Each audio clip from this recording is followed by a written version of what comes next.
Hola mis hermanos, ¿cómo están? Buenas tardes, buenas noches. Ahorita estamos en la tarde, pero seguramente lo vamos a ver en la noche este video. Pues esperando que estén llenos de la gracia y de las bondades de Dios en este tiempo, que es raro para el mundo, pero nuestro Dios no cambia.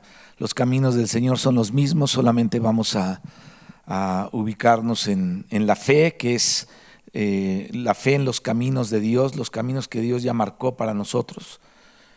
Dice Proverbios que caminamos por una senda marcada, o sea, hay una senda para nosotros que Dios nos puso y tenemos que caminar por ella en estos tiempos. Estamos considerando el libro de Zacarías y estábamos viendo, entrando al capítulo 6, y decíamos que para poder entender este capítulo 6, sobre todo del verso 9 al 15, o en adelante, el verso 9 en adelante, estamos viendo algunos antecedentes y veíamos dentro de todo esto que estábamos hablando, cómo es que Dios va desarrollando su plan y la Biblia nos habla, en esta parte de Zacarías, lo que está ocurriendo en ese momento es que Dios les está mandando justamente al profeta para que anime a Josué y a Zorobabel. Y nos está mostrando Dios que para poder edificar su obra, tanto el sacerdocio como el gobierno de Dios, el reinado de Dios tiene que ser restablecido, tiene que estar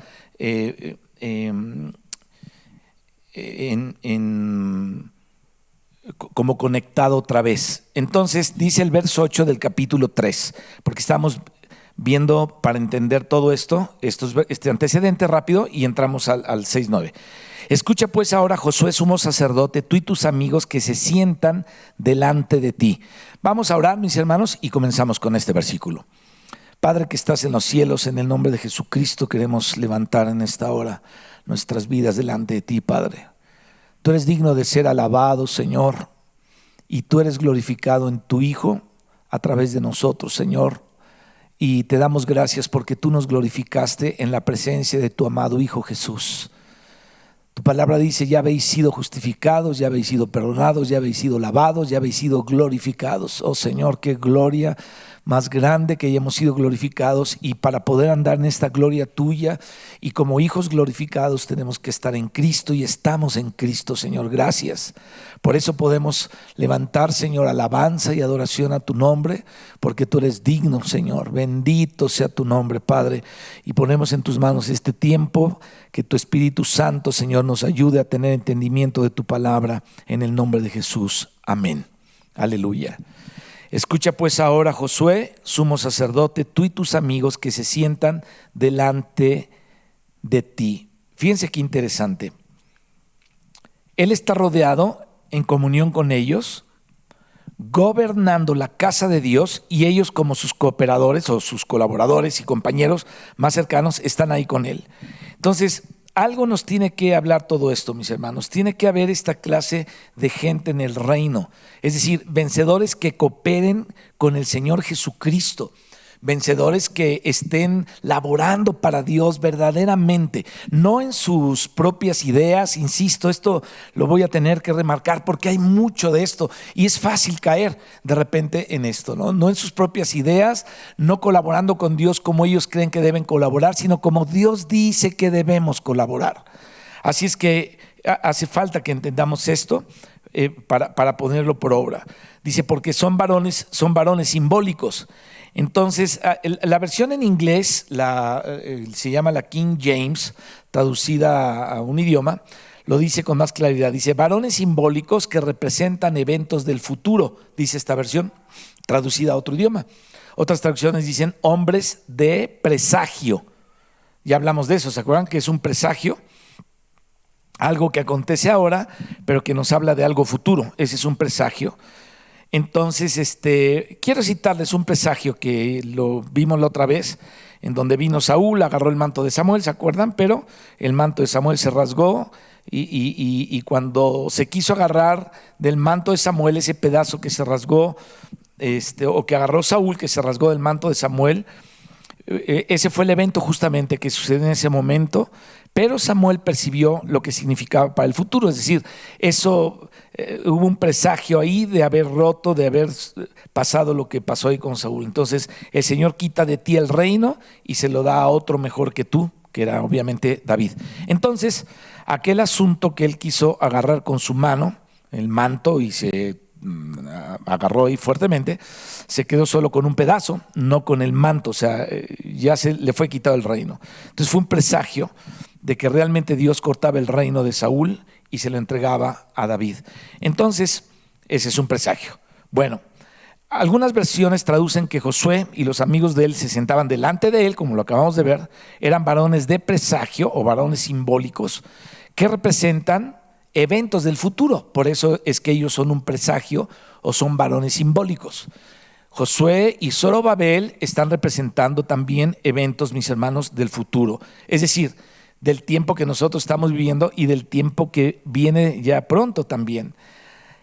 Pero eso hay que tener, necesitamos tener esa doble lectura de Josué y de los compañeros que vamos a estar viendo sus nombres, también sus significados, porque estamos viendo, mis hermanos, que esto que vamos a leer aquí en la segunda parte del capítulo 6 es un símbolo, ¿no? Cosas que sucedieron en ese tiempo, pero que simbolizan eventos del futuro, cosas del segundo templo que tiene que ver con el tercer templo también. Y podemos ver que aquí en Zacarías pasa del periodo de Babilonia al de Persia, al de Grecia, al de Roma, a la primera venida de Cristo, hasta la segunda venida de Cristo. Y Ageo también, ¿no? Él habla de aquel tiempo y al mismo tiempo está hablando del tercer templo. Y en estos días, en estos años, en estos últimos, no sé, déjame hablarte, los últimos 3 años o 4 para acá, hemos visto que muchas cosas se han estado cumpliendo de una manera impresionante, incluso por los días que estamos viviendo, ¿no? Entonces, hay que leer un poquito más de Ageo y Zacarías, y ellos dicen ahora que estamos llegando a la parte clave de todo este asunto.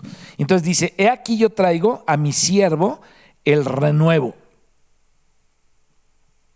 Dice aquí la escritura: he aquí que yo traigo a mi siervo el renuevo. O sea, el verdadero renuevo que viene es el Señor Jesucristo, que es el que va a establecer el milenio, pero Dios lo está simbolizando, hay que entender eso, con Josué, que tiene el mismo nombre, que es Yeshua.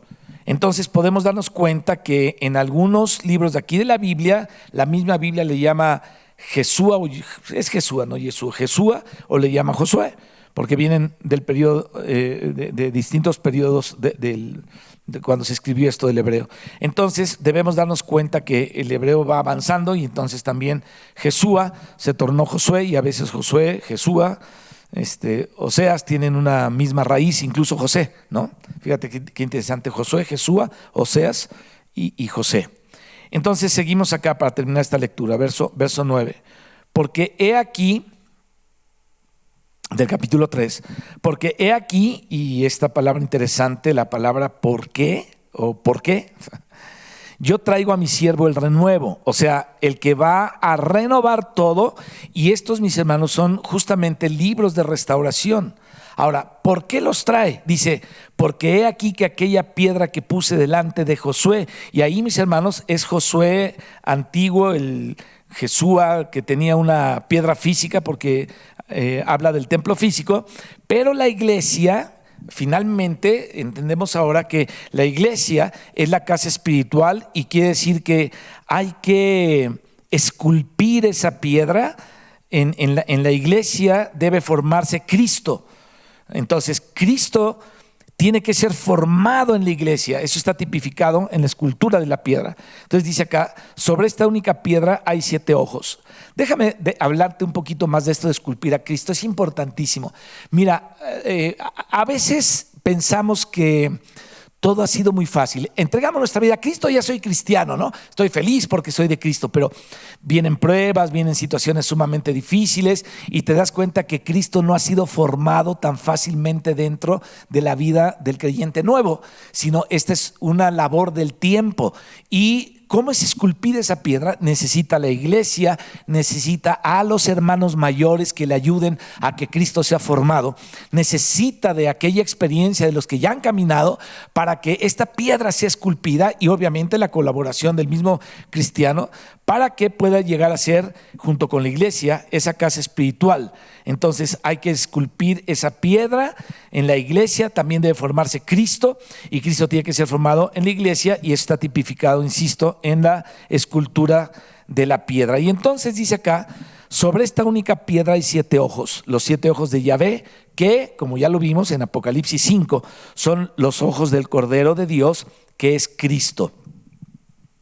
Y pueden ir allá para que los que quieran ver y retener, pues vamos a ver tantito ahí para ver algunos detalles. Dice el capítulo 5, cuando el Cordero aparece ahí, bueno, vamos a leer el versículo 5, dice, y uno de los ancianos me dijo, no llores, he aquí que el león de la tribu de Judá, la raíz de David, estamos en Apocalipsis 5, ha venido para abrir el libro y desatar sus 7 sellos. Y miré y vi que en medio del trono y de los 4 seres vivientes y en medio de los ancianos estaba de pie un cordero como inmolado, incluso el original de entender como recién inmolado. Esto es interesante porque muchos piensan que Cristo no empezó a manifestar todo lo que está escrito ahí del rollo y de la lectura del rollo, sino hasta apenas que se desaten los sellos, pero no es así. O sea, en el original dice aquí recién inmolado. Entonces recién que subió Jesucristo, fíjate, Jesucristo subió a los 50 días, más o menos, en el tiempo del Pentecostés, tantito antes del Pentecostés, Jesucristo subió. Estaba recién inmolado, y esto es lo que dice el original. Entonces, esto fue en la ascensión de Cristo. Es que estaba esta visión a los pocos días de haber muerto y resucitado. Dice que tenía 7 cuernos y 7 ojos, los cuales son los 7 espíritus de Dios enviados por toda la tierra. Entonces, cuando Juan vio esto, él vio cuando Cristo acababa de ascender a los cielos, recién resucitado, y ahí vamos a ver esos 7 espíritus, a ver de qué nos está hablando aquí. Ahora, ¿cómo lo vemos? Bueno, vamos a Isaías 11 y vamos a ver ahí a qué se refiere los 7 espíritus que tiene el Cordero, que es el renuevo, y que Josué o Jesúa, el hijo de Josadac, está tipificando, está simbolizando. Entonces dice así: saldrá una vara del tronco de Isaí. Isaí era el padre de David. Y un vástago retoñará de sus raíces y reposará sobre él el espíritu de Yahvé.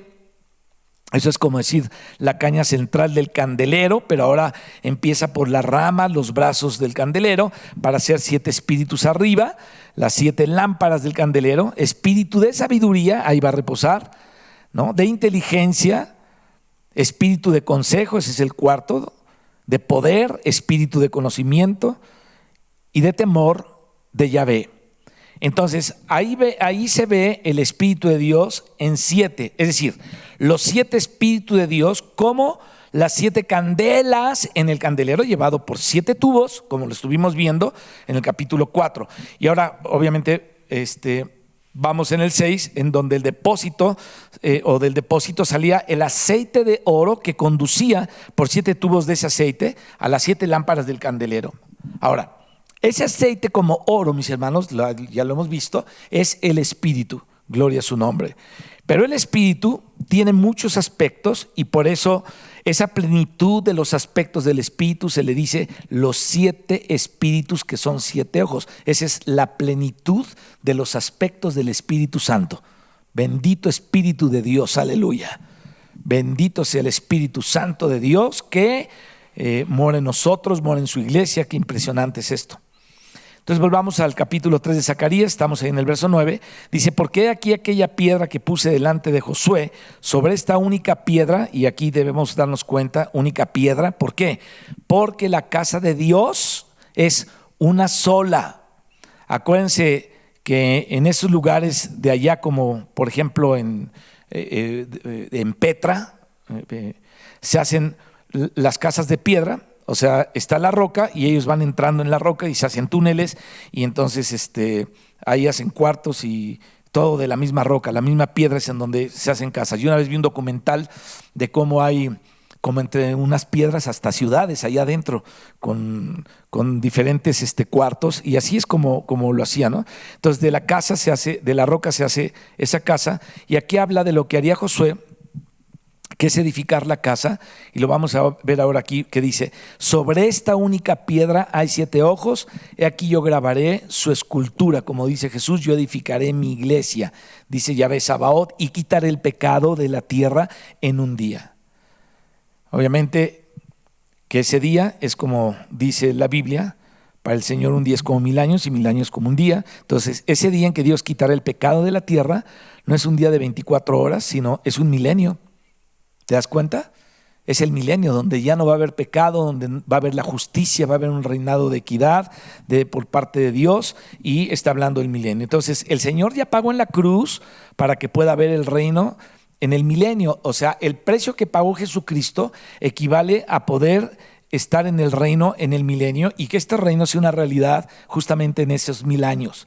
Pagó en la cruz para perdonar los pecados y recoger a su pueblo, que son o somos los que formamos esa piedra, y que también somos piedras para edificar la casa de Él. ¿Te das cuenta? Entonces todo va ligado, todo tiene una manera de ser de acuerdo a lo que Dios está revelando aquí en su palabra. Y miren que se refiere al... Bueno, acuérdate, nada más déjame decirte algo. Acuérdate cuando estudiamos las epístolas de Pedro, como dice el apóstol Pedro, también ustedes como piedrecitas, ¿no? Debemos ser edificados y edificar la casa de Dios o el edificio de Dios. Ahora, miren cómo se refiere al milenio por esa frase que dice en el verso 10. En aquel día, o sea, ese es un día en el que Dios quitará el pecado de la tierra, porque de eso está hablando. Dice Yahvé Sabaoth: cada uno de vosotros convidará a su compañero debajo de su vid y debajo de su higuera.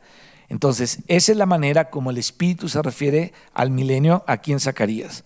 Entonces, cuando vamos a Isaías y leemos la descripción que el Espíritu de Dios le dio a Isaías del milenio, está otra vez recitada por Zorobabel, y aquí también la vid representa a la iglesia, como dijo Jesús: yo soy la vid y vosotros los pámpanos, y la higuera representa a Israel, y en el milenio estarán la vid y la higuera, es decir, la parte espiritual y la parte real y la parte que la simboliza también. Entonces, ya con esta base podemos leer aquí el capítulo 6, segunda parte, del verso 9 al 15, y primero vamos a leer corridito esto, y luego vamos a ir paso a pasito para poder entenderlo. Capítulo 6, del 9 al 15. Vino a mí palabra de Jehová diciendo: toma de los del cautiverio de Eldaí a Tobías, a Jedaías, los cuales volvieron de Babilonia, e irás tú en aquel día y entrarás en la casa de Josías, hijo de Sofonías. Tomarás pues plata y oro, y harás coronas y las pondrás en la cabeza del sumo sacerdote Josué, hijo de Josadac. Y le hablarás diciendo: así ha hablado Jehová de los ejércitos, diciendo: he aquí el varón cuyo nombre es Renuevo, el cual brotará de sus raíces y edificará el templo de Jehová. Él edificará el templo de Jehová, y él llevará gloria, aleluya. Se sentará y dominará en su trono, y habrá sacerdote a su lado. Consejo de paz habrá entre ambos. Las coronas servirán en Helem y Tobías a Jedaías y a En, hijos de Sofonías, como memoria en el templo de Jehová. Y los que están lejos vendrán y ayudarán a edificar el templo de Jehová. Y conoceréis que Jehová de los ejércitos me ha enviado a vosotros, y esto sucederá si oyereis obedientes la voz de Jehová vuestro Dios. Bueno, eso está impresionantemente impresionante. Volvamos a esto. Verso 9 del 6. Vino a mí, o sea, a Zacarías, palabra de Yahvé diciendo: toma del cautiverio a Eldai, a Tobías, a Jedaías, los cuales volvieron de Babilonia, e irás tú en aquel día y entrarás en la casa de Josías, hijo de Sofonías. Tomarás pues plata y oro y harás coronas y las pondrás en la cabeza del sumo sacerdote Josué, hijo de Josadac, y le hablarás diciendo: así ha hablado Yahvé Sabaoth diciendo: he aquí el varón cuyo nombre es el Renuevo, el cual brotará de sus raíces y edificará el templo de Yahvé. A ver, no sé si se puedan dar cuenta o puedan notar o debemos notar aquí qué perfecta figura hay aquí del Señor Jesucristo. El Señor Jesucristo es tan rico en cómo se manifiesta, es tan rico en sus aspectos que yo creo nunca lo vamos a acabar de conocer. Pero fíjate qué preciosa figura hay de Cristo. Cristo es el renuevo, en primer lugar, que edifica la iglesia y se llama Jesús y Josué, es también Jesúa o Jeshua, ¿no? Y miren aquí, estos varones realmente eran varones simbólicos que representan eventos del futuro, como lo decía el capítulo 3, y por eso, para entender este capítulo 6, como lo hemos dicho, hay que tener la base del 3, porque Dios va hablando con pedacitos y otro pedacito y le añade y le va añadiendo, y entonces para poder entender parte completa de esto tenemos que tener la base, y dice: he aquí el varón cuyo nombre es el renuevo. Esta es una profecía y un simbolismo impresionante. Que presagió algo, porque es un presagio, el cual, y por eso cuando la vez pasada estuvimos estudiando, hablamos de una frase que se quedó ahí en el aire, y ahorita tenemos que entender, dice acá: el cual brotará de sus raíces y edificará el templo de Yahvé.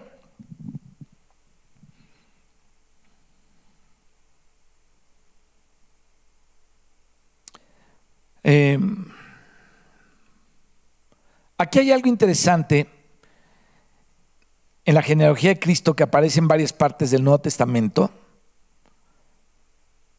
Mateo y Lucas 3, Mateo 1. Y a veces podemos confundirnos cuando comparamos una con otra. Te voy a explicar esto para que podamos ver de Cristo lo que están escribiendo aquí. Y entonces,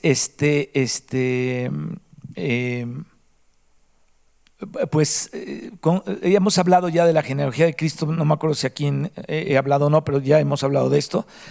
Y hay quienes han hecho incluso un seguimiento de esas genealogías, y todas las interrogantes cuando entendemos estas genealogías se pueden ser esclarecidas. Entonces, es importante que entendamos esto. Estos nombres que vamos a leer aquí representan a los verdaderos amigos del Señor para el reino final. Él tuvo muchos parientes en la tierra, entró en familias, se ubicó con pueblos, con gentes, incluso con rameras, con reyes, con otra gente, ¿no? Diferentes tipos de gente para poder lograr venir a la tierra. Pero estos nombres que vemos aquí representan, insisto, los verdaderos amigos del Señor para el reino final. Y tú y yo tenemos que poner mucha atención aquí, porque ¿quiénes son los verdaderos amigos del Señor en el reino final? ¿De qué está hablando aquí? Bueno, aquí están en la tipología, en el símbolo. Entonces, en estos nombres estamos simbolizados, si es que somos de los fieles, Aquí estamos tú y yo metidos. El Señor dice que los que Él llamó son llamados escogidos y fieles. Los que están con Cristo son llamados escogidos y fieles. Y estos que estaban en aquella época, esos amigos de Josué, de Jesúa, el renuevo tipológico, Josué hijo de Josadac, representan, mis hermanos, lo vuelvo a repetir, eventos del futuro, representan la edificación de la verdadera casa, y esos vencedores son los que van a participar justamente en el gobierno del milenio con Cristo, que reinará desde ese tercer templo. Entonces, esta levantada del segundo es un presagio de la del tercero, porque estamos hablando de los templos, leyendo en dos planos, que aquellos eventos son tipología y nos habla no solamente de lo histórico, sino de lo que viene en el futuro, y entonces tiene que ver con nosotros. Ahora, tú y yo, mis hermanos, no nos tenemos que sentir muy lejos o lejanos de estas cosas que a veces son raras. Esas figuras a veces son raras. Entonces miren lo que dice ahí el versículo 12: el cual brotará de sus raíces. Entonces, Josué hijo de Josadac, él era de la tribu de Leví, y entre los tres hijos de Leví, que eran Gerson, Coat y Merari, Coat era el de los sumos sacerdotes. O sea, Todos los de Leví eran levitas, pero solo los coatitas fue por donde vino Aarón, ¿no? Y los descendientes de Aarón son los sacerdotes. Y los demás coatitas, que son de la línea de Aarón, son levitas, pero no sacerdotes.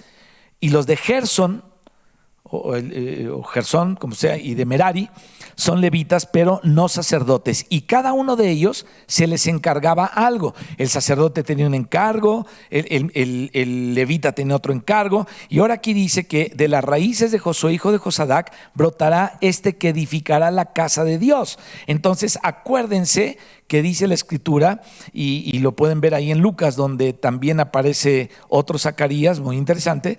Y vamos al libro de Lucas, a los inicios de Lucas, y dice, fíjate, con razón la Biblia tiene cosas que no sabe por qué, uno no sabe por qué hasta que un día aparece la razón de por qué están ahí. Fíjate, vamos a leer acá el capítulo 1 de Lucas, versículo 5. Hubo en los días de Herodes, rey de Judea, un sacerdote llamado Zacarías de la clase de Abías. Entonces, ¿quién era Abías? Ahí lo vamos a encontrar entre los 24 turnos sacerdotales. En ese tiempo antiguo había 24 sacerdotes, y entonces, como eran 24 y el año tiene 12 meses, a cada uno le correspondía la liturgia 15 días según su clase. Entonces la clase era, si el sacerdote Abías, que era de la octava clase, o sea que le tocaba el cuarto mes, los 15 días, es decir, la segunda quincena del cuarto mes, por eso ahí se sabe que de ahí salió Zacarías y quedó embarazada Elizabeth, y ahí a los 6 meses de Elizabeth quedó embarazada María, y tú ves cuándo fue que nació Jesús realmente, si sacas las cuentas. Justamente por esto, por el rol del sacerdocio de Zacarías en lo que le tocaba a él, puede sacar las cuentas de cuándo nació justamente el Señor Jesucristo. Por eso que está aquí escrito de la clase de Abías, los datos que habla de la clase de Abías, que tenía 15 días, o sea, completando el cuarto mes, la segunda quincena. Esa era la clase de Abías, y ahí salió Zacarías y quedó embarazada Elizabeth. Entonces, ya sabes, van 4 meses. A los 6 meses de Elizabeth, que Elizabeth concibió, María, a los 6 meses de Elizabeth, dice la Biblia que María concibió, y ahí le contabilizan los otros 10 meses, y ahí te das cuenta cuándo nació Jesús. Déjame decirte algo importante y raro. Yo espero que lo entiendas, porque ya hemos tocado algo de esto en alguna ocasión. Yo lo toqué. Acuérdate que los cielos cuentan la gloria de Dios. ¿Estás de acuerdo? O sea, el hecho de que aparezca el evangelio en el cielo no quiere decir que Walter Mercado y todos los brujos que presagian el futuro tienen razón, pero el Señor Jesucristo es interesante que los cielos cuentan el nacimiento de Cristo. En la constelación de Virgo se anuncia la venida de Cristo, y por eso era que cerraban el zodíaco con una esfinge, y la esfinge se colocaba entre Virgo y Leo. Entonces Virgo era el primero que anunciaba la venida de Cristo de la Virgen y daba la vuelta, y el último cuando cerraba el círculo era Leo, porque la segunda venida de Cristo es como León, ¿no? Por eso habla de Leo, y la primera de la Virgen, y la segunda, obviamente, como león de la tribu de Judá. Entonces, te lo vuelvo a repetir, no te vayas a asustar con esto que estoy diciendo, ni van a decir que hay unos pastores medios chifladitos que se asustan cuando oyen esto y dicen, es que es otra doctrina. No es una doctrina. Lo que pasa es que está escrito en la Biblia, los cielos cuentan la gloria de Dios, y el evangelio, la gloria de Dios es Cristo, está contado en las constelaciones. Por si no lo sabían algunos, ya lo saben, ¿no? Hace muchos años, un hermano que yo aprecié mucho y lo sigo apreciando, aunque ya no está aquí con nosotros, se fue ya con el Señor. Él me discipuló por 2 años. Me contó el testimonio de una mujer japonesa que le gustaba observar los cielos, y ahí conoció el evangelio justamente en las constelaciones. Y ella decía, ¿quién es ese que van a ser? Porque lo vi en los cielos, lo vi en las estrellas, ¿no? Y hubo una campaña en no sé qué parte, ella estaba ahí, y entonces oyó que era Jesucristo y se entregó al Señor, pero ella había conocido a Jesucristo por las estrellas. Bueno, sabía, intuyó eso, o Dios se lo reveló de alguna manera. Así es que no te asustes cuando te digo que en estas,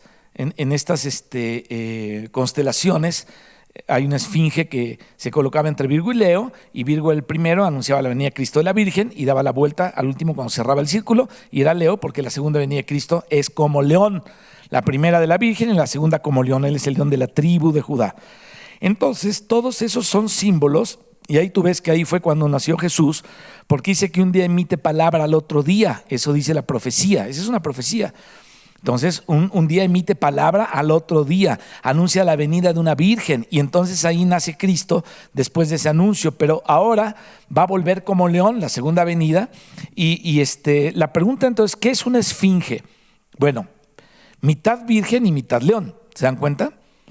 La parte de atrás del león y la de delante de una mujer. ¿Y dónde colocaban la esfinge? Entre Virgo y Leo.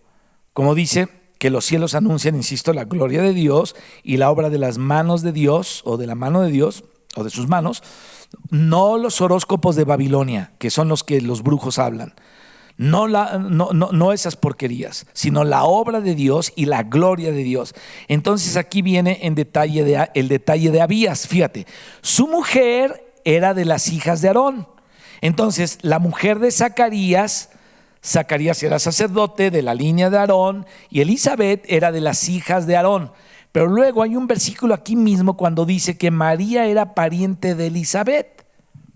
Fíjate, en Lucas, eso quiere decir que por el lado de María había de Judá y había de Aarón, ¿te das cuenta? De los dos lados. Porque a veces se puede casar a alguien de la tribu de Aser con la tribu de Neftalí, por ejemplo, y ese es el caso, bueno, de aquí que María, que era la tribu de Judá, pero tenía parentela con Elizabeth, que era su tía y era de las hijas de Aarón. Entonces, eso nos ayuda a entender esto que estamos leyendo aquí en Zacarías 6. Miren lo que dice Zacarías 6, estamos en el verso 12. El renuevo, el cual brotará de sus raíces. Y está hablando de Josué, hijo de Josadac, y él era de Aarón, y a la vez Jesús nacería también de Judá. Por eso, esa frase necesita que necesitamos entenderla, porque nos dice Lucas que para entender, tenemos que entenderlo porque Jesús es de la tribu de Judá, pero su madre era pariente de Elizabeth, que eran de las hijas de Aarón. O sea, ahí hay una doble función, escucha esto, de la genealogía. Por un lado y por otro hay una función. Y miren cómo la Biblia tiene tantas cosas, qué interesante. Entonces dice acá en el versículo 13, Él, el renuevo, edificará el templo de Yahvé. Es decir, eso fue lo que hizo Jesús con Zorobabel, pero ese templo era figura del verdadero templo, que es la iglesia. Entonces Dios le dijo a David, tú has derramado mucha sangre, tú no me edificarás casa, pero tu hijo que nacerá de ti, él me edificará casa. Y vino Salomón y edificó el templo físico, el primer templo, pero ese no es el verdadero templo, ese es figura del verdadero. El verdadero es el cuerpo de Cristo, somos nosotros, la iglesia. Eso a mí me impresiona mucho porque yo veo a la iglesia en medio de la profecía también. Y dice, vosotros sois templo de Dios, el verdadero hijo de David, del cual Salomón era una figura, un símbolo, como aquí también estos. Entonces, el verdadero rey de paz y de justicia, el verdadero hijo de David, que edificaría el verdadero templo de Dios, es Jesucristo. Y yo aquí le adoro y digo, a Él sea la gloria y la alabanza por todos los siglos de los siglos. Fuiste anunciado, Señor, por los profetas, y está tan clara tu descripción, Señor, aquí para el que estabas aprobado por Dios para edificar tu iglesia. Qué impresionante, bendito sea tu nombre, Señor, te adoramos. Aleluya. Entonces, cuando nosotros leemos la tipología de la edificación del templo, como aquí ya estamos hablando del templo y hemos hablado algunas cosas también. El verdadero templo viene a ser la iglesia, pero la iglesia, mis hermanos, es apenas las arras del Espíritu. La plenitud de la herencia está en el milenio y la plenitud de la herencia está en el reino eterno. Por lo tanto, los vencedores de la iglesia son los que reinarán con Cristo, que estará en el tercer templo, que está a punto de ser edificado, si no es que ya van más avanzados en Israel. Y entonces la tipología va pasando de lo tipológico a lo espiritual, y de lo espiritual como arras a la plenitud con el resto de la herencia ya en el milenio. Por eso estudiamos ese paso hacia el milenio cuando estudiamos el libro de Apocalipsis, cuando estudiamos la Nueva Jerusalén. No sé si se acuerden, vimos varios detalles ahí, ¿no? Pero un día vamos a hablar más acerca de todo esto, de la casa de Dios, cuál fue la razón de la casa de Dios. Y aparece en toda la Biblia, porque en los Salmos, cuando estudiamos los Salmos también hablamos de eso. Los Salmos no hablan explícitamente de la iglesia, pero hablan de la ciudad y de las ciudades de Dios. Y entonces ahí la iglesia está también metida en todo eso, en toda la Biblia está. Entonces todo eso hay que repasarlo. Algunas cosas ya las hemos visto, otras las vamos a ver seguramente, si Dios nos presta vida, con el tiempo. Entonces aquí vuelve y repite: Él edificará el templo de Yahvé, y Él llevará gloria y se sentará y dominará en su trono. Aleluya. De Jesucristo es el dominio y el reino. Démonos cuenta que aquí está como aquel tiempo. Los sacerdotes eran unos y los reyes eran otros. Está Zorobabel, pero aquí Josué resulta con corona gobernando la casa y sentado en el trono, porque en Jesús, mis hermanos, sí se reúne el sacerdocio y el reino. Es decir, todo esto es un símbolo de eventos futuros. Luego dice a continuación: y habrá sacerdote. No quiere decir que sea un solo sacerdote, pero siempre habrá alguien acompañándolo. Entre los sacerdotes habrá los que estarán en el consejo con el sumo sacerdote coronado. Por eso se le llama a esta porción coronación simbólica de Josué. Y entonces dice: y habrá sacerdote a su lado, y consejo de paz habrá entre ambos. Las coronas servirán a Alem, a Tobías, a Jedaías, a Ahem, hijo de Sofonías, como memoria en el templo de Yahvé. Miren, cada frase que dice aquí tiene mucha riqueza y nos muestra el corazón de Dios. Vamos a tratar de empezar a analizar a estos amigos, porque era corona de Josué, pero junto con Josué también son coronados los amigos que él tiene consejo de él, o sea, que tienen consejo de él. Están dentro en la comunión con él, están cerca de él y también son sacerdotes. Entonces, algunos aparecen en las listas sacerdotales. Por ejemplo, podemos ver esas listas en Nehemías y en Esdras. Si lo has leído, yo lo acabo de leer hace una semana atrás, y ahí aparece toda esa lista de sacerdotes. Y para poderlo ver, vamos al capítulo 7 de Nehemías, donde tú vas a encontrar especialmente dos nombres claves del capítulo 7. Dice ahí: los que volvieron con Zorobabel, y menciona varios, pero cuando llegas a los sacerdotes, ahí en el versículo 39, hasta aquí no eran sacerdotes, hasta aquí eran personas de los principales que habían salido de Babilonia para volver a Jerusalén, y habían llegado a Jerusalén para reedificar la casa. Acuérdate que ahorita nos dimos un brinquito a Esdras, para ver esto de los sacerdotes y los nombres de todos esos que aparecen aquí. Entonces ellos iban a volver a Jerusalén, habían llegado para reedificar la casa y reedificar la ciudad también, que eso es justamente la edificación en medio de la guerra de la que ya hemos hablado, que en medio de las situaciones difíciles la casa se está edificando. Fíjate, ahorita tú estás siendo edificado con esto, con las prédicas de los miércoles, de los sábados, las de los domingos. Tú estás siendo edificado con tus lecturas de la palabra, el Espíritu te está edificando y nosotros estamos apoyando al Espíritu para que edifique tu vida. Es decir, estamos colaborando con Él para que tu vida sea edificada. Mi vida sea edificada, tú estás colaborando con Él para que mi vida sea edificada. Estamos orando unos por otros, exhortándonos unos a otros, y entonces estamos en medio de una guerra, de una situación difícil, porque la situación no es fácil ahorita, eso lo sabemos, pero estamos edificando en medio de la guerra en la cual nosotros estamos. Entonces, esto que estaba aquí pasando era símbolo de lo nuestro y también de lo que va a acontecer tantito más adelante.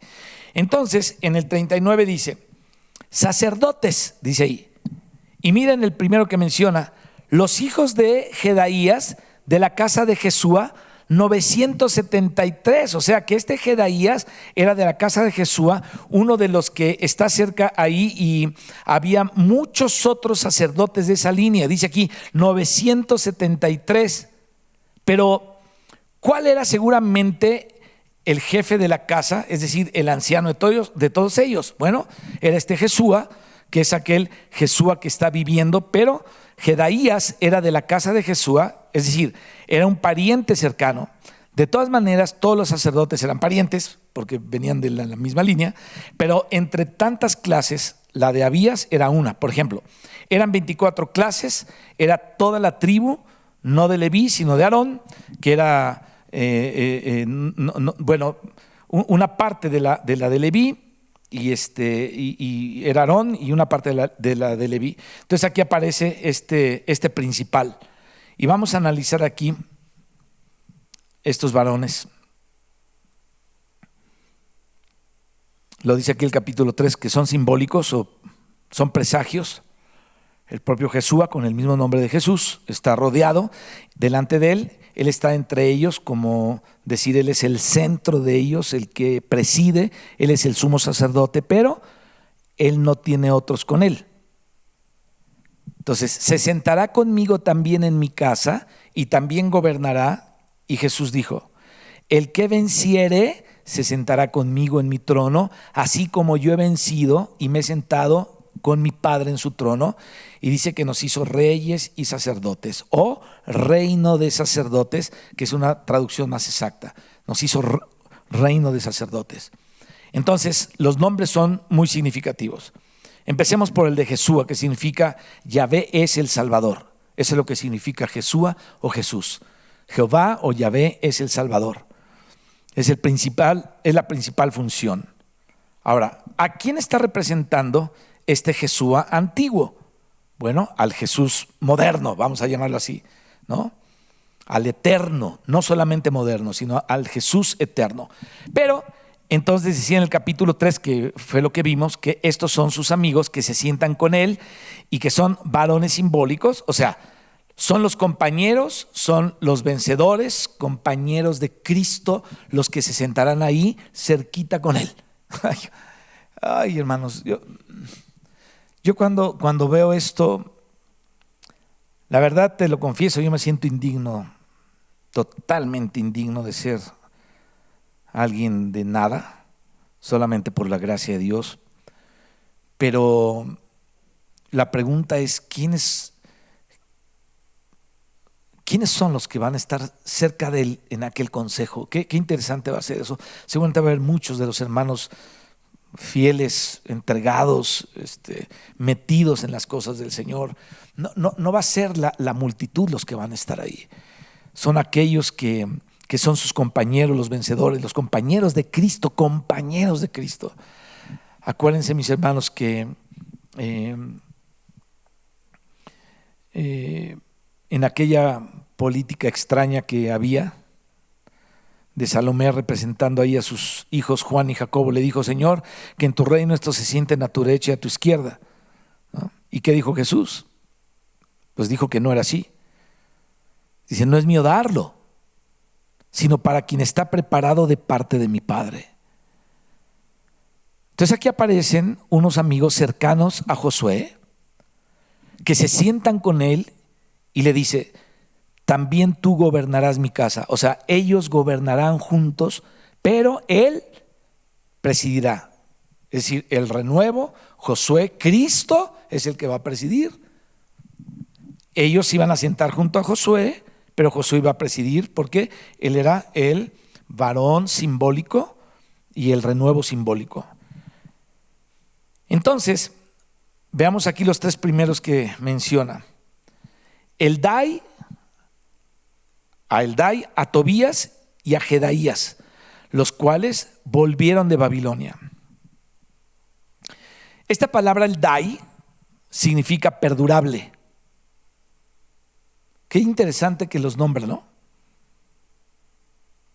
Qué bueno que no me pusieron nombres asirios, ¿no? O nombres como Isis, Nabucodonosor, no sé, nombres raros que de repente los padres ponen. Qué bueno que me pusieron Juan Manuel. Manuel viene de Emanuel y Juan de Juan, que tiene que ver con el Señor Jesucristo. Déjame decirte algo, qué importante es esto aquí en la Biblia. Bueno, lo estoy hablando de la Biblia, ¿no? Ya te pusieron Netzahualcóyotl, te pusieron Xochimilco, pues ya es problema de tu papá, pero aquí en la Biblia, el Dai, Tobías y Jedaías, el primero significa perdurable, o sea, que perdura, que persevera. Ahora, ¿qué es lo que dice el Señor? El que perseverare hasta el fin. Por eso son varones simbólicos ¿de quién? De los que perseveran. Jesucristo dijo: el que perseverare hasta el fin. Y aquí está la palabra de la paciencia, de la perseverancia. Una característica de los amigos que gobiernan con Jesús es los que perseveran. Ese es el significado del primero que aparece aquí, el Dai. El segundo es Tobías, y Tobías significa Yahvé es bueno.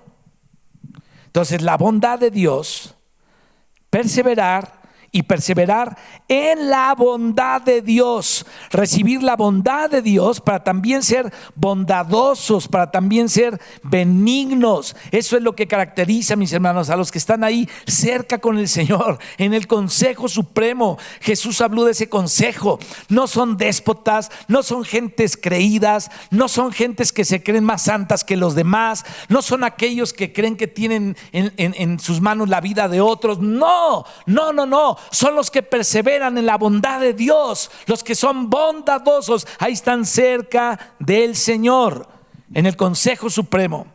Y Jesús habló de ese consejo. ¿Sabes en dónde? Ahí en las bienaventuranzas. Y vamos a ver en dónde aparece ese consejo. Y miren qué serio que es este consejo. Mateo del 5 al 7, ahí en el Sermón del Monte, tanto que se ha hablado del Sermón del Monte. Y en el Sermón del Monte, en el capítulo 5, desde el 21 al 26, Jesús dice estas palabras: oísteis que fue dicho a los antiguos. Ahora fíjate ya con lo que estamos aprendiendo. No matarás, y cualquiera que matare será culpable de juicio.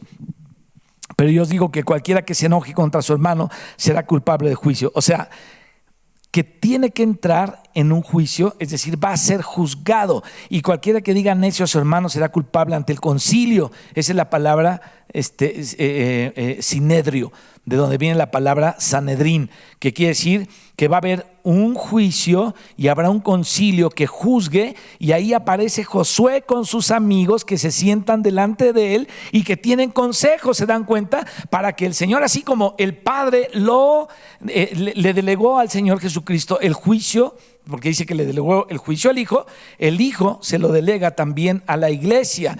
Entonces, esto es interesantísimo, porque ahí la Biblia dice que te llevarán, ponte de acuerdo con tu adversario, no sea que te lleven a algo así, luego ellos te lleven al consejo.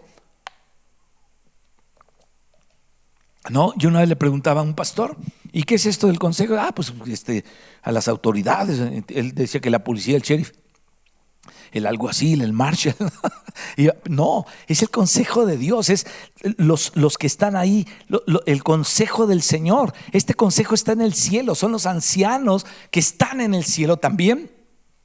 Y como es en el cielo, va a ser aquí también en la tierra. Entonces va a haber un consejo.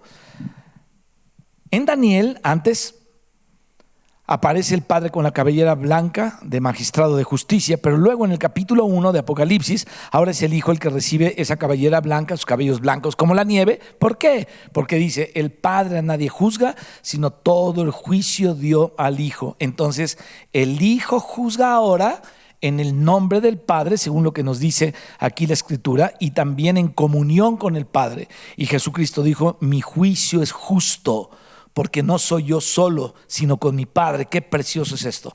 Entonces es el Padre y el Hijo representa al Padre en el juicio, pero también el Hijo, como en el caso de en los tiempos de Moisés, que le tocaba al principio a él solo juzgar todo. Le dijo su suegro: no vas a poder con toda esta carga en este pueblo, entonces tienes que ir nombrando a algunos que juzguen a 10, otros a 100, otros a 1000, y entonces los juicios más fáciles quedan para que los juzguen los 10, pero lo que ellos no puedan juzgar, hay unos que están sobre 100, y los que no puedan juzgar los de 100, los más difíciles, le toca a los que están juzgando a 1000, y entonces solo las más complejas iban a tocar a Moisés, lo más difícil.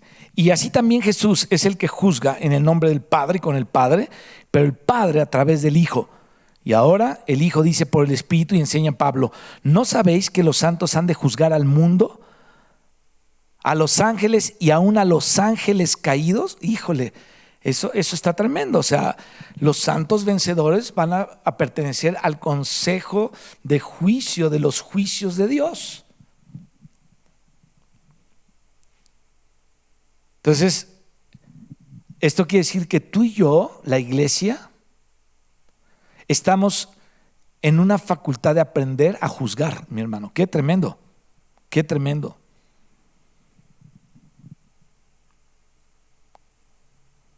Es una facultad de abogados o de derecho, no sé cómo llamarla, aprendiendo a juzgar. Es lo que dice del milenio. Se sentarán a juzgar en los tronos los que recibieron la facultad de juzgar. Entonces, si nosotros vamos a juzgar en el milenio, mis hermanos, algunos quizás cosas más profundas, otros cosas más simples, depende de la madurez que la persona haya adquirido durante la vida de iglesia. Es decir, su vida aquí en la tierra. Déjame tomar tantito este asiento, un segundito nada más, para platicarte un poquito de esto.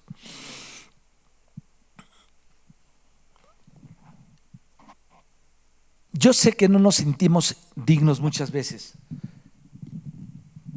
de juzgar, y a veces nos sentimos condenados porque dice: con la misma medida que juzguéis seréis juzgados.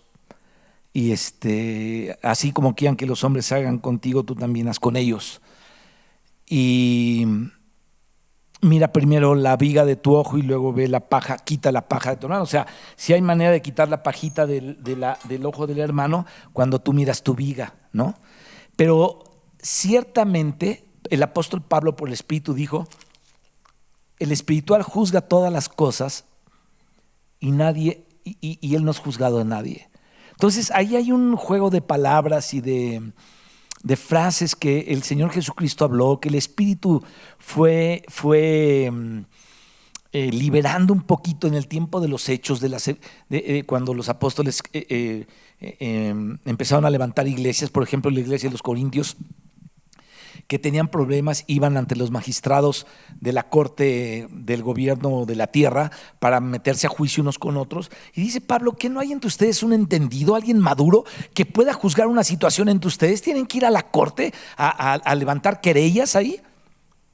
Entonces, esto quiere decir, mi hermano, que tú y yo tenemos, sin irme a la parte de ser unos juzgones, no me estoy refiriendo a eso, pero tenemos que entrenarnos en juzgar las cosas según la voluntad del Padre, según la voluntad de Dios. Si algo no es conforme a su voluntad, no podemos estar de acuerdo.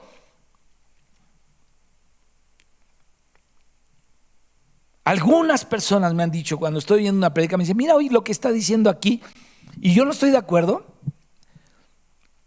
Yo veo que se enojan mucho conmigo, pero no puedo estar de acuerdo. Por desgracia conozco la Escritura. Entonces no puedo estar de acuerdo con muchas cosas que se hablan ahí, que dicen de repente. Y las dicen porque las dicen como frases sueltas.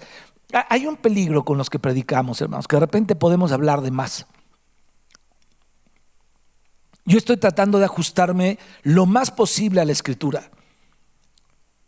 O sea, toda la opinión que sale de mí ahorita tiene que ver con la Escritura, los escritos antiguos y los escritos del Nuevo Testamento, para no caer en aquellas cosas donde uno exagera, en aquellas cosas donde uno inventa, ¿no? Porque se inventan muchas cosas, se pueden inventar también.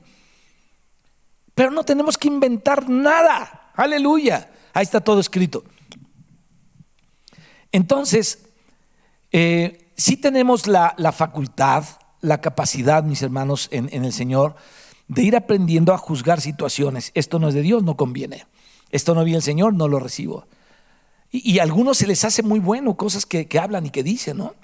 Imagínate, llega un hermano y dice, estaba yo en una reunión y me envolvió el remolino del Espíritu y me tiró hasta la otra esquina del auditorio. Y yo veo que mucha gente dice, oh, y alaba a Dios por eso. O cuando se dio el rollo de los diamantes, que aparecían diamantes por todos lados tirados y adentro las Biblias y en los zapatos, y los Reyes Magos traían diamantes. Todo el mundo traía diamantes, ¿no? Y hasta la gente decía, ay, señora, dale un diamantito a mi hija, la de 4 años, porque ya toda la familia recibió nuestro diamante, pero ella no ha recibido su diamante. Y que abrían la Biblia y ahí aparecía el diamante en medio de la Biblia. Y muchos decían, yo me quedaba sorprendido porque estaba entre pastores y ellos se sorprendían de esto. Y yo decía, pero es que eso no es el mensaje del Evangelio, ese no es el mensaje de Dios, esa no es la obra de Dios. No sé dónde salgan los diamantes, ni me interesa saberlo porque no estoy interesado en los diamantes, en que aparezcan diamantes. Así que un diamante lo tendría que comprar seguramente. Pero ¿en qué debemos estar interesados? En la obra del Señor. En lo que está diciendo aquí Dios, en juzgar qué es de Dios y qué no es de Dios. Y entonces obrar conforme a la justicia de Dios.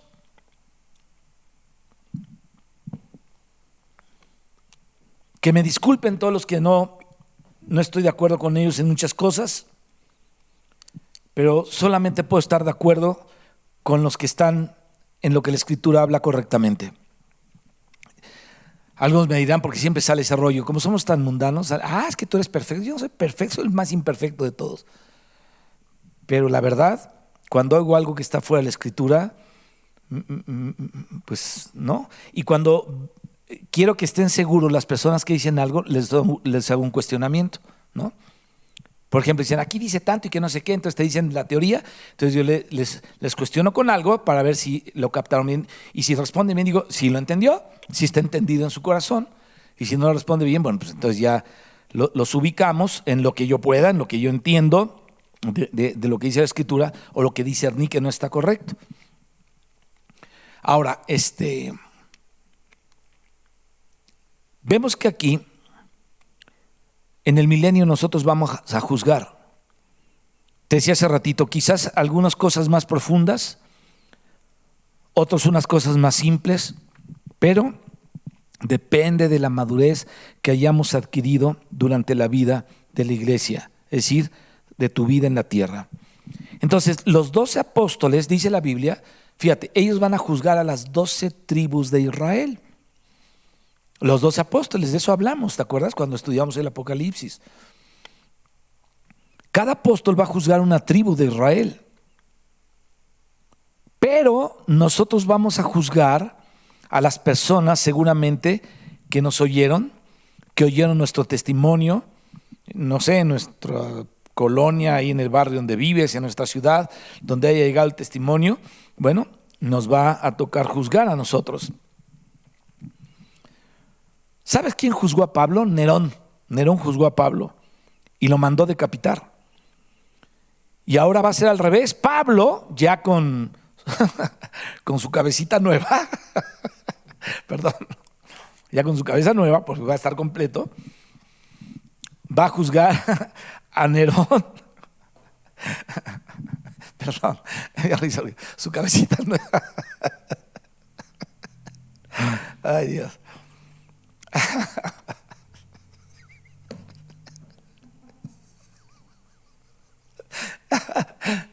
Discúlpeme.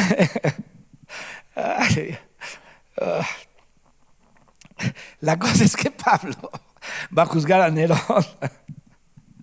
y va a estar. Yo me hago una imagen de esto. O sea, imagínense a ese maldito Nerón, asesino, horrible, perturbado hombre, ¿no? Del gobierno romano. Va a estar aterrorizado. ¿Y sabes por qué? Porque se va justamente para el abismo. Entonces, Pablo no se va al abismo. El que se va al abismo es Nerón, o por lo menos para el Seol y después para el Jena. Y entonces aquí dice, será culpable ante el Sinedrio, o ante el concilio o el Sanedrín que está formado por esos sacerdotes, porque el Señor nos hizo reyes y sacerdotes, y allá en el milenio no será la doctrina de, no sé, de Carlos Marx, no, la República, no sé, lo de Platón, no será eso, que divide los poderes en ejecutivo. Bueno, es la de Montesquieu, ¿no? Que divide los poderes en el legislativo y judicial, ejecutivo, legislativo, judicial. Allá, mis hermanos, el legislador es el Señor, aleluya, gloria a su nombre. El rey es el Señor, el juez es el Señor, y los sacerdotes son un reino de sacerdotes, es decir, reyes y sacerdotes. Entonces, ¿qué estamos haciendo aquí en la tierra? Es decir, ¿por qué recibimos al Señor y no nos morimos de una vez? Te voy a decir por qué. Porque tenemos mucho trabajo en el futuro y hay que aprender aquí, hay que aprender a ser rectos, a que no se puede juzgar solamente por mi opinión, por nepotismo, déjame llamarlo de esta manera. Si hacemos eso, nos estamos descalificando. Tenemos que aprender a ser rectos, equilibrados, sinceros, o si no, no pasamos el examen, porque no es solamente un examen de teoría judicial, mis hermanos, es un examen de rectitud, es un examen de equilibrio, es un examen de justicia. Por eso es que el apóstol Pablo dice que para juzgar las cosas de la iglesia no las tenemos que llevar ante los impíos del mundo. ¿Acaso no hay siquiera uno, hermano o hermana, que estime juzgar entre ustedes? O sea, que es en la iglesia que se tienen que tratar las cosas, y la estima no es por decreto, eso hay que ganársela. La estima, mis hermanos, hay que ganársela a través de la corrección de la fidelidad. Como en el caso de los diáconos, no son diáconos de un día para otro. Pueden ser subdiáconos, seguramente están en prueba, y si pasan la prueba, bueno, ahí sí se les puede confiar el manejo de lo que tienen que manejar ahí en la iglesia, y etcétera, etcétera. Lo mismo, esta vida es la facultad, es decir, nos estamos facultando para el milenio, y aquí somos probados de muchas maneras y a veces juzgamos muy apresuradamente, y a veces no decimos lo que el Padre dice, sino que en vez de proclamar la palabra, nos proclamamos a nosotros mismos, o proclamamos nuestra opinión, o proclamamos nuestro punto de vista, nuestros propios traumas, cosas, etcétera. Y en vez de representar al Señor, no representamos a nosotros mismos. O sea que aquí es en donde hay que aprender a morir a nosotros mismos para representar al Señor. Aleluya. O si no, no hay impunidad, mis hermanos, en el reino de Dios. Aquí en este mundo hay mucha impunidad, ¿no? Tú has oído en este último sexenio en nuestro gobierno que se iban a agarrar a no sé qué, y que se iba a acabar con la no sé qué, y con la corrupción, y que los corruptos, y ahí andan todos, ¿no? Nada más los señalan y los utilizan para afianzarse más, pero no hacen nada realmente, ni harán nada nunca. El mundo es así, pero el mundo no nos interesa. Nos interesa el reino de Dios. El mundo se va a podrir si no se entregan a Cristo, si no le creen al Señor de gloria. Ellos están en otra situación, ellos están en otro carril, tú y yo estamos en otras sendas, en otros caminos. Como dice un libro de A.W. Tozer, caminamos en una senda marcadas, basado en una parte de Proverbios. Hay una senda que Dios ya puso, por ahí tenemos que caminar, y el mundo lleva su camino para otro lado. Entonces, aquí hay mucha impunidad, ¿no? Aquí los de arriba son masones, hacen señales masónicas, el saludo masón, ¿no? Hasta en el grito ya lo dijeron, que viva la confraternidad no sé qué, y todo el mundo dijo que contestó, pero no en el reino de Dios. Ahí en el reino de Dios no se utilizan esas cosas. Ahí la justicia es pura, aleluya, porque nuestro Dios justo es puro. Vamos a seguir viendo estos amigos rápidamente. Volvamos a Zacarías para ver el significado de los nombres. ¿Por qué? Lo vuelvo a repetir, porque todo esto es profético, todo esto está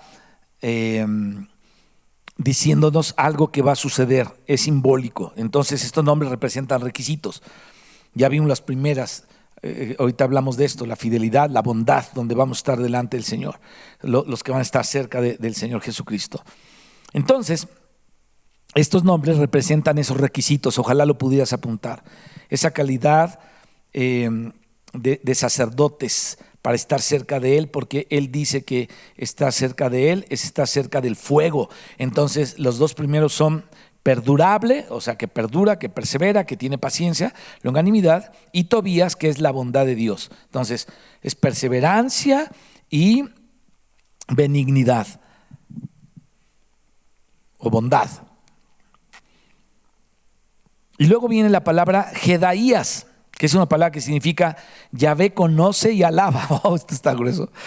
Eso es lo que quiere decir Jedaías, que es de la casa de Jesúa, que Dios conoce, como le dijo a Moisés, yo te conozco, pero ¿qué era lo que decía Pablo?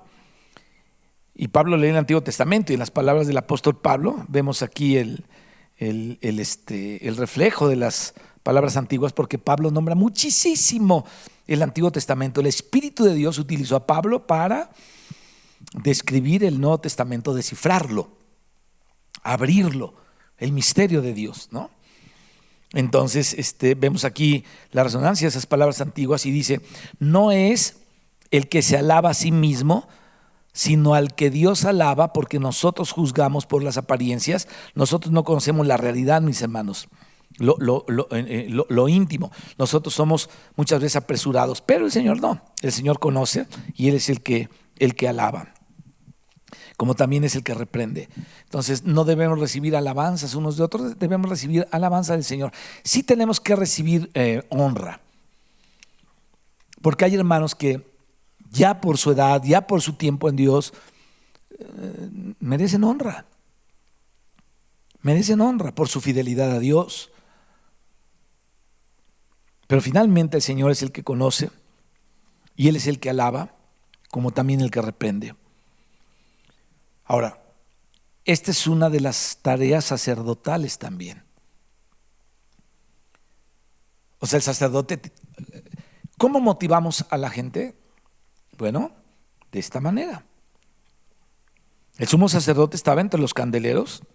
Acuérdate que tenía una tijera para ir quitando lo seco del pábilo o del pábilo que hubiera en el humo y enrarecía, ese humo negro enrarecía el ambiente, entonces el sacerdote entraba y lo cortaba ahí del candelero, la mechita que estaba ahí. Entonces tenía la responsabilidad de ir con la despabiladera, o sea, con las tijeritas, y quitaba la parte seca, que no estaba ungida, porque la parte humedecida por el aceite es la que produce luz, pero la seca produce humo. Entonces, cuando yo corrijo a alguien o alguien me corrige a mí, estamos tratando de cortar la parte seca. Ese es uno de los trabajos del sacerdote. Por ejemplo, puede un hermano estar compartiendo la palabra, lo que sea, pero a lo mejor trata mal a su esposa. Entonces, el trabajo del sacerdocio es ir y decirle, mira, tus prédicas están interesantes, Dios te ha así asado, pero esta parte de acá la tiene seca, está podrida, hay que cortarla, renuncia a eso, pídele perdón, lo que sea. Entonces estamos restaurando, ¿me explico? Esa es parte de lo que hace el sacerdote, porque enrarece esas áreas muertas, enrarecen el ambiente en la casa de Dios. Todo lo que humea, lo que está seco, lo que está muerto, enrarece el ambiente en la casa de Dios. Entonces el grupo de sacerdotes, con el discernimiento de Dios, va y corta con las tijeras. Ahí te va, pam, pam, ¿no? Y yo sé que la verdad duele, mis hermanos. Cuando te dicen la verdad de lo que eres y de lo que está reflejando, que muchas veces no es lo que deberíamos de reflejar, la verdad duele bastante, pero pues hay que cortarlo. Hay algo raro que no es puro, y el trabajo del sumo sacerdote o del sacerdote era despabilar. Así es que a ese le vamos a llamar el ministerio del despabilador.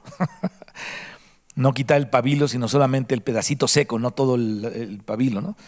Y entonces lo ponía en un platillo y ya, se encendió otra vez y se acababan los problemas. Entonces, los problemas se tratan de esa manera. Si tu hermano, y en privado también, si tu hermano peca contra ti, hablen los dos en privado, no tienen que decírselo a otro allá afuera. Entonces eso hay que arreglarlo cuando peca contra ti en privado. ¿Qué traes conmigo? ¿De qué se trata? ¿No? Solo si no te oye, toma 2 o 3 testigos, personas que sepan bien cómo realmente ha sido todo, y entonces ahí juzgan entre hermanos, personas de estima que son equilibradas, que no están cargados hacia un lado de la balanza o hacia otros, ¿no? Entonces es un juicio imparcial. Y aquí es donde aprendemos esa rectitud. Aquí es donde muchas veces nos equivocamos para pedir perdón y ser cuidadosos y no volver a equivocarnos más todavía. ¿Por qué? Porque de equivocación en equivocación, esa es la verdad, vamos aprendiendo. Entonces dice aquí que el tercer nombre, Jedaías, primero perdurable, segundo Dios es bueno y tercero Dios conoce y alaba. Dios es el que conoce, la persona que no confía en su propio juicio. Dice Proverbios, hijo, no te apoyes en tu propia prudencia, fíate del Señor y Él enderezará tus veredas. Por eso dice también el apóstol Pablo, no juzguemos antes de tiempo hasta que venga el Señor, el cual aclarará lo profundo de las tinieblas y entonces cada uno recibirá su alabanza del Señor. Ahora, démonos cuenta que nosotros, lo vuelvo a repetir, de repente juzgamos apresuradamente.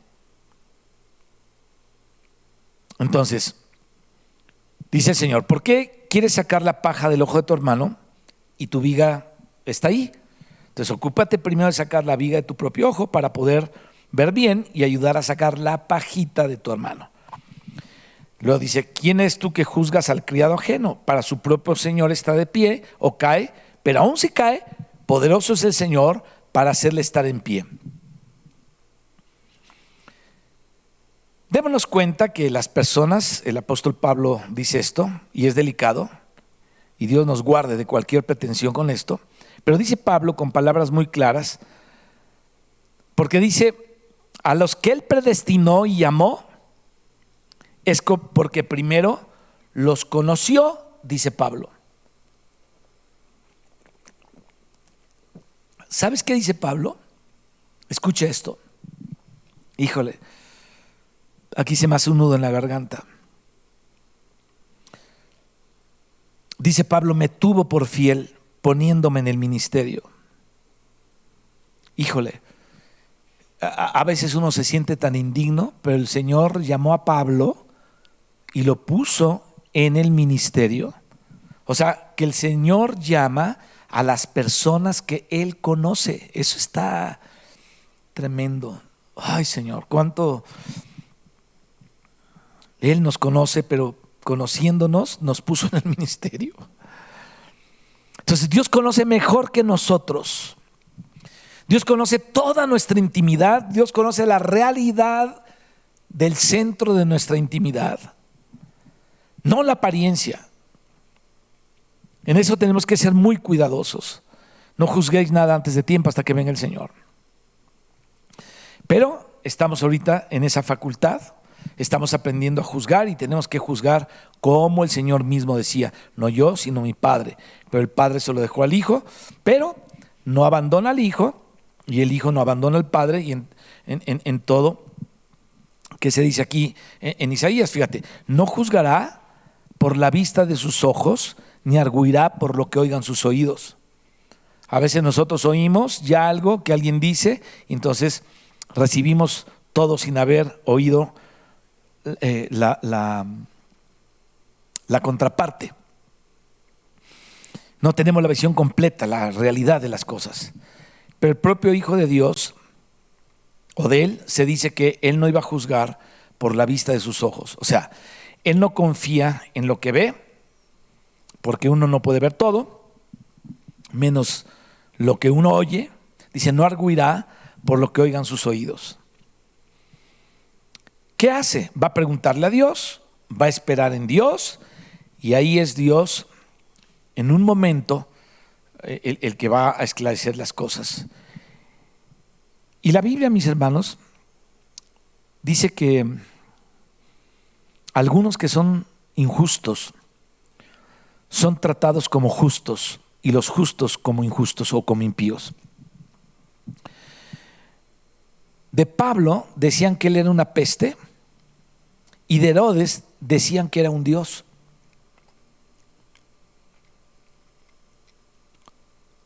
Había un cristiano primitivo de la iglesia primitiva que decía esto. No sé quién sea el que lo diga, pero dijo esto. Él decía: en el futuro los hombres llamarán a sus perros Nerón y a sus hijos Pablo, pero en el tiempo atrás le llamaban a Pablo peste y a Nerón su excelencia. Pero cuando venga la luz de Dios, llamarán a los perros Nerón y a los hijos Pablo. Y decía: ¿no es Pablo aquí nuestro hermano? La gente pensaba que Pablo era una peste y Nerón era un dios. La gente piensa al revés. Lo estamos viviendo ahorita de una manera impresionantemente clara. Ahora, ¿por qué está saliendo todo esto? Porque Dios está exhibiendo la iniquidad y va a tener que supurar la porquería más todavía para que el juicio de Dios venga. Es decir, Dios está apresurando todo esto para llegar a la medida que tiene que llegar, y entonces los juicios de Dios van a aumentar, van a venir, como dice Apocalipsis, más fuertes cada vez. Por eso el apóstol Pablo dice que una de las reglas en la obra del Señor, dice, conforme a nuestra regla, no ahora sino después, dice, seremos muy engrandecidos.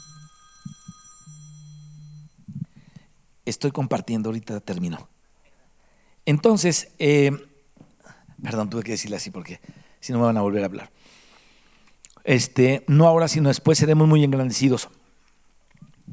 O seremos muy engrandecidos entre vosotros. Pero por ahora somos una peste, ¿no? Somos tratados como si fuéramos lo peor. Dice que le atribuían predicar, comamos y bebamos, que mañana moriremos. Así interpretaban toda la doctrina del evangelio, que no era así, obviamente, que predicaba Pablo, porque ahí en Corintios nombra eso. Pero el Señor sabe, en la luz de Él es que se verá la verdadera luz. Eso es lo que dice la Escritura. Y es un comentario a esta palabra de Jodaías, que quiere decir Yahvé conoce y alaba. Es decir, Él es el que va a calificar las cosas. Quiero pedir tiempo. ¿Cómo andamos, Carlos? Ok, le vamos a parar aquí para seguir viendo la siguiente vez. En el versículo 10, que dice: los cuales volvieron de Babilonia. Déjame terminar esto nada más, por favor. Fíjate, estos tres primeros habían estado también en Babilonia, pero salieron. Es decir, ellos son el remanente. Estos son los coronados aquí juntamente con Jesúa. Entonces dice: e irás tú, porque aquí le tocó a Zacarías representar al Señor, en aquel día, y entrarás en la casa de Josías, hijo de Sofonías. Démonos cuenta aquí la casa que Dios escogió para coronar, porque allá en esa casa fue donde se coronó tanto a Jesúa como a sus amigos. O sea, es importantísimo entender por qué esa casa, y era la casa de Josías, hijo de Sofonías, y Josías quiere decir Jehová sana, y Sofonías quiere decir Yahvé esconde. Josías, Jehová sana, y Sofonías, Yahvé esconde. Qué interesante, mis hermanos, que cuando Jehová o Yahvé nos esconde, nos cubre, como escondió a Moisés, como escondió las piedras del templo con las tablas, primero de madera, luego de oro, el que nos limpia, el que nos esconde, el que no quiere que se descubra la vergüenza de nuestra desnudez, sino que confesemos nuestros pecados, nos arrepintamos. Entonces Él nos esconde. Y el hijo de Sofonías, que es Josías, el hijo de Yahvé, esconde, es Yahvé sana. Fíjate, cuando Él te esconde, es decir, cuando eres cubierto por Él, eres sanado aún de tus llagas, de nuestras llagas y enfermedades y pecados. Pero si Él te sana, Él te esconde primero. Entonces, cuando tú eres escondido por Dios, cuando al Señor le presentaste tu realidad cruda y le pides ayuda y perdón, Él te limpia, Él te cubre con su sangre, aleluya, como escondió a Adán y a Eva, que estaban desnudos, mientras trataban ellos de esconderse con taparrabos de hojas, ¿no? Ahí Adán y Eva.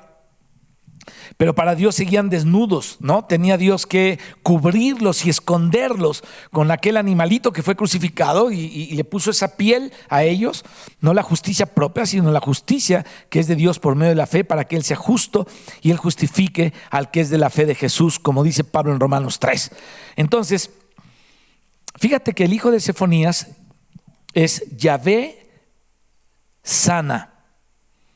Cuando eres escondido y cubierto, el resultado es la sanidad, y es en esa casa donde las cosas son cubiertas y sanadas por Yahvé nuestro Dios. Ahí es en donde se puede coronar tanto a Jesús o a Jesúa como a sus amigos. Qué tremendo y qué precioso es esto. Ahí le voy a dejar. Qué precioso. Fíjate, cuando tú eres cubierto por Dios, entonces tu alabanza y tu adoración corona a Jesús, lo honra como el Rey de Gloria, le da alabanza y lo exalta porque ha sido limpiado, ha sido guardado, ha sido cubierto por el Señor, y ahí el Señor te trae la paz y tú puedes coronar a Jesús. Qué interesante está esto. Padre, te damos gracias por tu palabra preciosa. En el nombre de Jesucristo, Señor,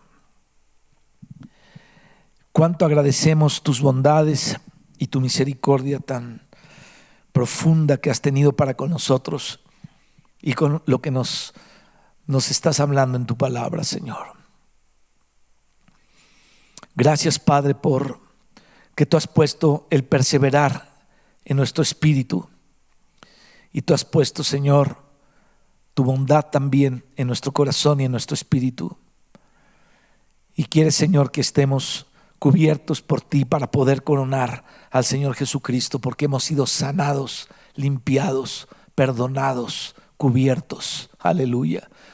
Por eso veíamos ayer, Señor, cuando hablábamos con los líderes, tú nos has glorificado en el Hijo. Qué glorioso es esto, Señor. Bendecido sea tu nombre, Señor. Alabado seas, Dios de gloria. Bendice, Padre, a tu iglesia. Bendice a tu iglesia, Señor.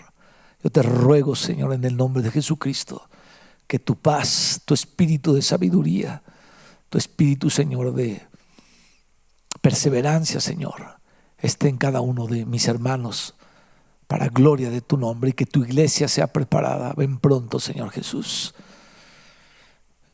Gracias, Padre, por Jesucristo, que viene pronto. Amén. Aleluya.